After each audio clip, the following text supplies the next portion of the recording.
terrifying, elusive, infamous. For decades, this serial killer left a trail of fear across the country, evading capture and haunting communities along the way. What drove this predator to remain below the radar for so long?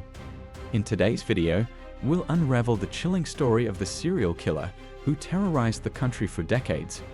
From cold cases reopened to breakthroughs in forensic investigations, we'll explore how this criminal evaded justice and what finally brought the nightmare to an end. But before we begin, don't forget to like this video and subscribe to watch more true crime narratives that unearth the darkest chapters of human nature. A silent predator. Samuel Little's troubled beginnings. Samuel Little's dark legacy began long before the world knew his name. Born in 1940 in Reynolds, Georgia, as Samuel McDowell Little, his early life was shaped by neglect and hardship. Raised by his grandmother under difficult circumstances, Little's childhood was fraught with instability, abuse, and a tumultuous relationship with his often absent mother. These formative years laid the groundwork for behavioral problems that would soon spiral into a lifetime of criminal activity. Although Little's violent tendencies were deeply rooted, they initially manifested as petty crimes in adulthood. These offenses ranged from theft to minor assaults, masking the true danger he posed to society.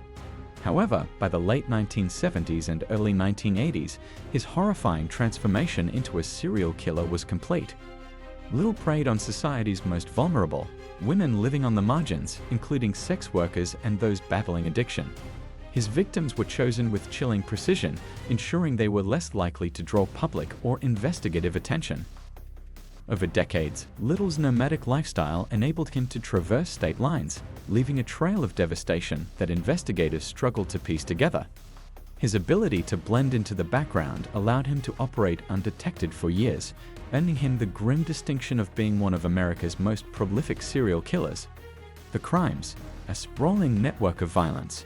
From the 1970s to the early 2000s, Samuel Little's killing spree spanned the United States, crossing numerous states like California, Kentucky, and Mississippi. His preferred method, strangulation, was deliberate, leaving little evidence to implicate him. Little's targets were often women whose disappearances might go unnoticed or whose deaths might be misclassified as accidents or overdoses. This cruel calculation allowed him to evade detection for decades as law enforcement struggled to connect the seemingly unrelated deaths spread across multiple jurisdictions. Little operated with methodical precision, selecting isolated locations to commit his murders. These remote settings shielded his heinous acts from witnesses, allowing him to overpower and kill his victims before discarding their bodies. Many of his victims' remains were discovered weeks or months later, their advanced state of decomposition complicating efforts to determine the cause of death. His ability to remain elusive was aided by the lack of interconnected databases at the time, leaving authorities blind to the pattern of his crimes. Despite these challenges, modern forensic techniques and advancements in DNA analysis would ultimately lead to his capture, unraveling his decades-long spree and exposing the true extent of his depravity. The turning point: DNA evidence cracks the case. Samuel Little's reign of terror came to an end in 2012 when he was arrested in Kentucky on an outstanding drug charge. While the arrest initially seemed routine, it became the moment that would unravel one of the darkest chapters in American criminal history. Little had skillfully eluded justice for decades, but his past finally caught up with him when DNA evidence linked him to cold cases dating back to the 1980s.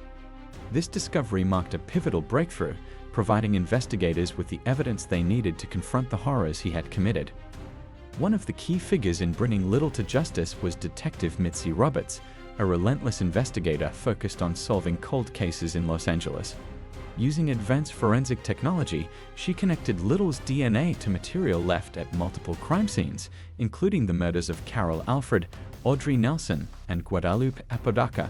By 2014, Little had been convicted of these 3 murders, but the mounting evidence suggested his killing spree was far more extensive. Investigators began to see the true scale of his crimes, which spanned decades and states, leaving a staggering number of victims in his wake. A chilling confession: the unveiling of a serial killer. In 2018, Samuel Little stunned investigators and the world when he confessed to killing 93 people over the course of his life. This revelation came after years of adamant denials, making the confession even more shocking. Little's detailed accounts of the murders were both chilling and precise. He remembered his victims' physical appearances, their last moments, and even mundane details like what they had been wearing or eating. His knowledge of these facts, combined with corroborative DNA and forensic evidence, confirmed many of his claims, establishing him as the most prolific serial killer in U.S. history. What made Little's methods so sinister was his deliberate effort to avoid detection. Unlike serial killers who craved notoriety, Little operated in the shadows, targeting marginalized individuals whose disappearances were less likely to draw attention. This strategy allowed him to kill undetected for decades. His ability to blend into the background, coupled with the lack of interconnected investigative resources at the time, meant his monstrous crimes went unnoticed until modern forensic technology finally brought him to justice. Little's confessions not only provided closure for many grieving families, but also served as a stark reminder of how easily society can overlook its most vulnerable members. The horrors. Investigators faced the unthinkable. How could investigators validate Samuel Little's confessions, given the staggering number of murders he claimed responsibility for? What lent credibility to his chilling stories? Detectives soon realized the unnerving accuracy of Little's recollections. In one 1977 case, he described a victim who had been found with a wig on her head, a detail that had never been made public. When the autopsy report was reviewed, it confirmed his claim, solidifying his connection to the crime. In another instance, Little recounted a victim's last meal of carrots and coffee. The autopsy corroborated this with the discovery of undigested carrots and coffee in the victim's stomach. The precision of these details, combined with Little's consistent pattern of recounting events, convinced investigators of his credibility. His confessions weren't merely boasts, they revealed a methodical killer recounting a lifetime of horror. What made his admissions even more chilling was the cold, detached manner in which he described the killings. Far from a man seeking notoriety, Little appeared calculating and composed, each detail aligning with forensic evidence and autopsy reports. The final chapter. Samuel Little's last confessions. By 2014, Samuel Little had been sentenced to 3 consecutive life terms without parole for a fraction of his crimes. Yet, it was during his time in prison that he began to open up about the full extent of his actions. Over the years, Little confessed to killing 93 individuals, providing investigators with details that linked him to at least 60 confirmed victims. Little's confession seemed less about remorse and more about securing his place in history. He painted himself as a man of twisted significance, recounting his crimes with a chilling lack of emotion. His revelations were a grim reminder of how a predator could operate undetected for decades. When Little died in 2020, he left behind a legacy of terror. Though convicted of only 3 murders, his confessions brought closure to families who had spent years searching for answers. Law enforcement attributed him to at least 8 confirmed killings, with countless more cases still under investigation. For the victims' families, Little's admissions offered bittersweet justice. The knowledge that their loved ones' voices were finally heard provided some solace, even as the pain of loss lingered. The story of Samuel Little remains a cautionary tale about the dangers of ignoring society's most vulnerable and the importance of continually advancing forensic and investigative methods. What aspect of this case sent shivers down your spine? Whether it was the cunning elusiveness, the decades of unanswered questions, or the relentless work of investigators, this story proves justice can catch up even after years. Let us know your thoughts in the comments.